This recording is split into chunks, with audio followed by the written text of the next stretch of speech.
Amerîka bi awayekî bêmînak, CENTCOMê pirçek dike.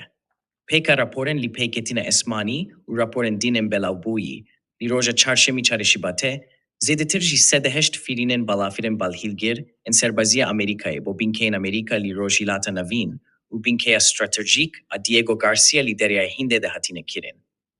Vegu hastineke wiha bîmînaka lojîstîkî birêya balafirên serbazî li pîştevanî kirîna lojîstîkî ku egera vehêya balafirên çûra KC-335 cî li nav de hebîn ku hinek jî van balafirên cûra şewatgîhanên nîşan dere vegu hastineke gelek berfîreh a hêza serbazî û alavên serbazî û çêbilşaneya Amerîkayê bo devere ye.